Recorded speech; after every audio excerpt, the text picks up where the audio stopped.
Olá, meu amigo, seja bem-vindo ao canal Direito para Concursos. Hoje iremos continuar o nosso estudo em processo penal, tratando a respeito das situações que tratam do Ministério Público, do acusado defensor e dos funcionários da Justiça. Eu te chamo aí para acompanhar o nosso canal, estamos trazendo conteúdos de muita qualidade com relação ao concurso de escrevente do TJ São Paulo.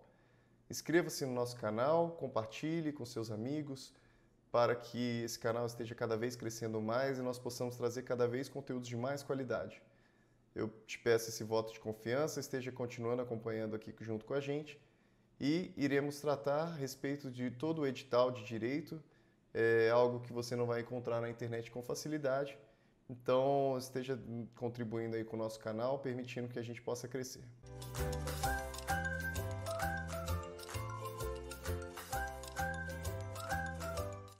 Olá, meus amigos, vamos continuando aqui então o estudo do artigo 257. Do Ministério Público, nós já tratamos a respeito do juiz com relação ao processo penal. Agora iremos falar um pouquinho a respeito do Ministério Público, da sua atuação no processo penal. Então, inciso primeiro, ele diz: promover privativamente a ação penal pública, na forma estabelecida neste Código. Então, aqui temos uma situação interessante, que é a titularidade da ação pública. Então, quem promove é o Ministério Público. Essa é a regra, tá? Se formos observar a Constituição Federal, ela fala lá que se o Ministério Público não atuar, é possível que haja uma ação privada subsidiária da pública. Subsidiária. Porém, em regra, quem promove privativamente a ação penal pública é o Ministério Público. Inciso segundo, fiscalizar a execução da lei. Temos aqui então uma função importante também do Ministério Público, que é de custos iuris. Isso é, o Ministério Público ele é responsável pela fiscalização da execução da lei, do ordenamento jurídico como um todo, não só da lei. A expressão ordenamento jurídico ela acaba sendo mais abrangente. Ela, além de tratar da lei, dos decretos, da Constituição, ela trata também a respeito de princípios jurídicos e toda a situação que está envolvida, o ordenamento jurídico, o sistema jurídico.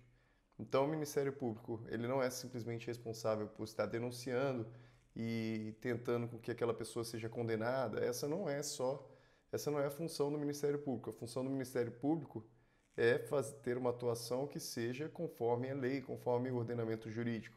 Então, se for um caso de uma absolvição de uma pessoa, faz parte também da atuação do Ministério Público solicitar, pedir ao juiz a absolvição do réu ao final do processo. Pode ser que ao longo do processo, aquela visão anterior de que o réu era culpado, ela comece a se alterar e então pode chegar no final do processo, o Ministério Público pode sim pedir a absolvição do réu, já que ele é responsável pela fiscalização da execução da lei, não simplesmente pela promoção da ação penal.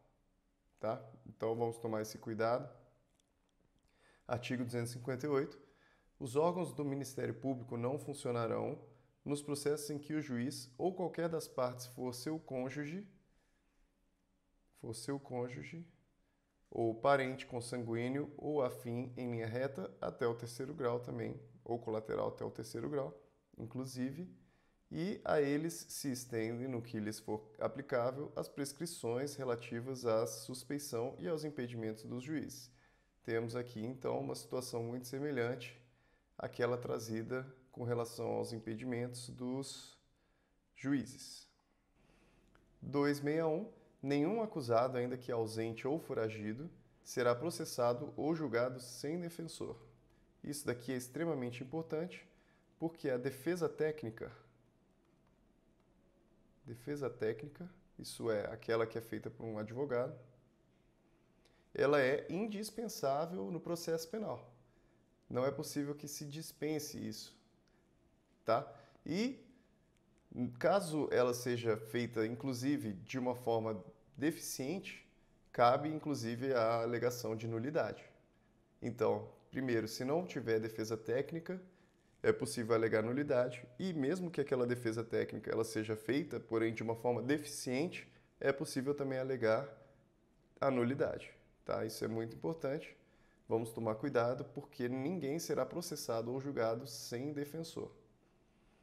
A defesa técnica é quando realizada por defensor público ou dativo, defensor público ou dativo. Essas aqui são situações em que a pessoa chega para os atos judiciais e ela não tem um advogado constituído. Em razão dela não ter um advogado constituído, o juiz designa um defensor. Ele chama a defensoria a se manifestar, ele coloca um defensor para estar representando aquela pessoa. Ou o dativo, que pode ser, por exemplo, um advogado ad hoc, isso é, um advogado para um ato específico, ele atua somente naquele ato, isso pode acontecer também. E tanto a defensoria pública pode fazer esses atos aqui, quanto um advogado também constituído pela própria defensoria, em convênios que existem entre defensoria e OAB. Isso é muito comum no Brasil. Então, essa defesa técnica será sempre exercida através de manifestação fundamentada. Isso daqui é para permitir que a pessoa, mesmo que ela esteja nessa situação de um defensor público ou um defensor que seja dativo, é permitir que essa pessoa tenha uma defesa que seja efetiva, que essa pessoa realmente esteja sendo defendida e não simplesmente tendo ali uma formalidade de um defensor constituído. Artigo 262. Ao acusado menor dar-se-á curador. Essa situação ela foi revogada tacitamente.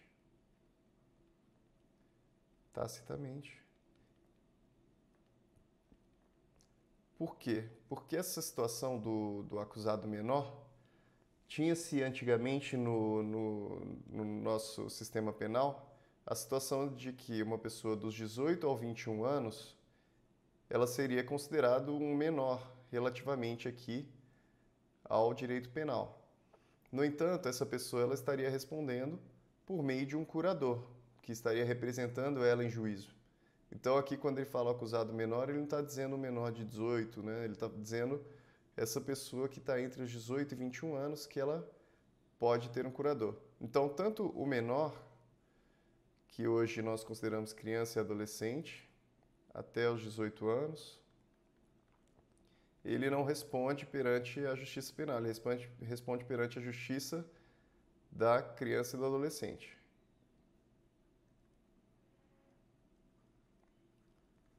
Criança e adolescente. Agora, o menor, que ele diz ali dos 18 ao 21 anos, ele responde normal perante a justiça penal, justiça criminal.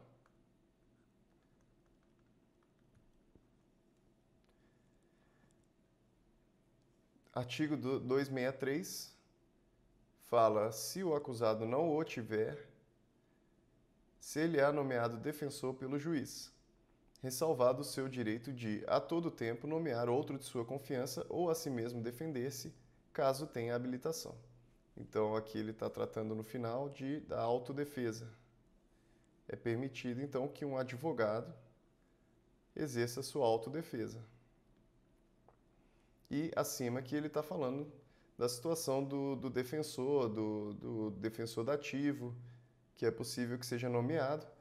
E se a qualquer momento do processo a pessoa quiser mudar de advogado, ela quiser constituir advogado próprio dela, é possível também, em razão do artigo 263. E o parágrafo único: o acusado que não for pobre será obrigado a pagar os honorários do defensor dativo, arbitrados pelo juiz.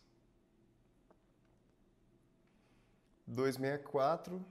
Salvo motivo relevante, os advogados e solicitadores, essa situação de solicitadores eram os antigos estagiários.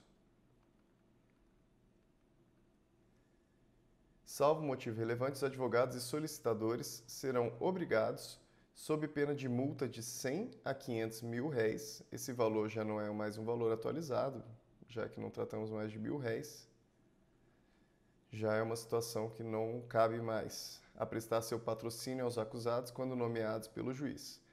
Então, essa daqui também é uma situação que também já não cabe mais, porque os estagiários eles também não podem estar atuando em juízo sem que estejam sob uma situação de estar trabalhando junto a um advogado e tudo mais. Eles não podem sozinhos estar atuando em juízo representando uma parte.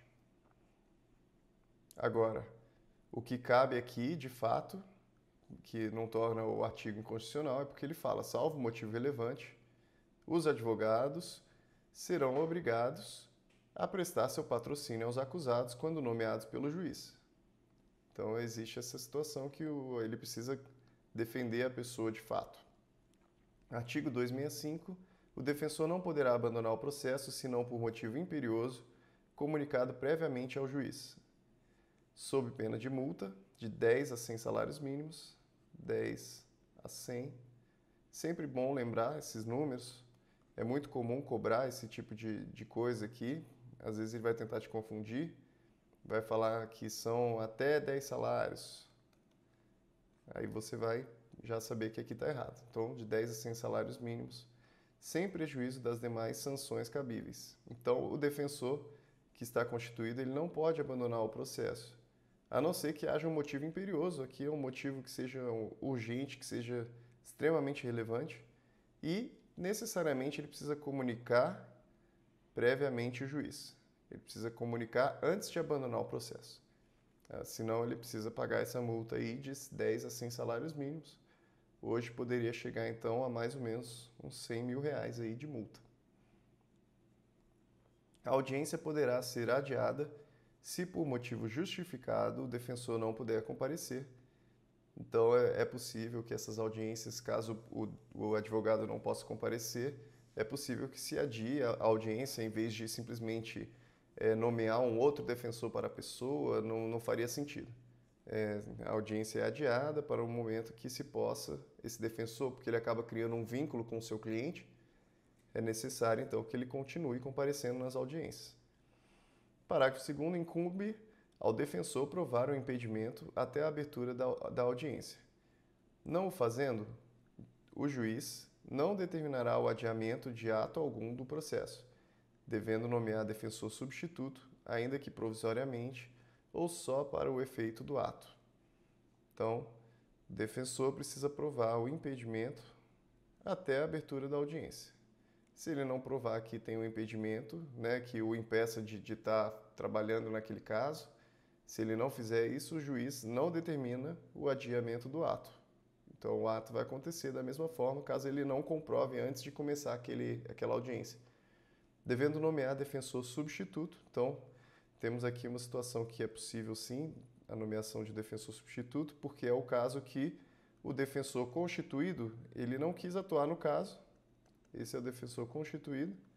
Ele não quis atuar no caso porque ele alegou um certo impedimento, no entanto, não provou esse impedimento, ele simplesmente alegou.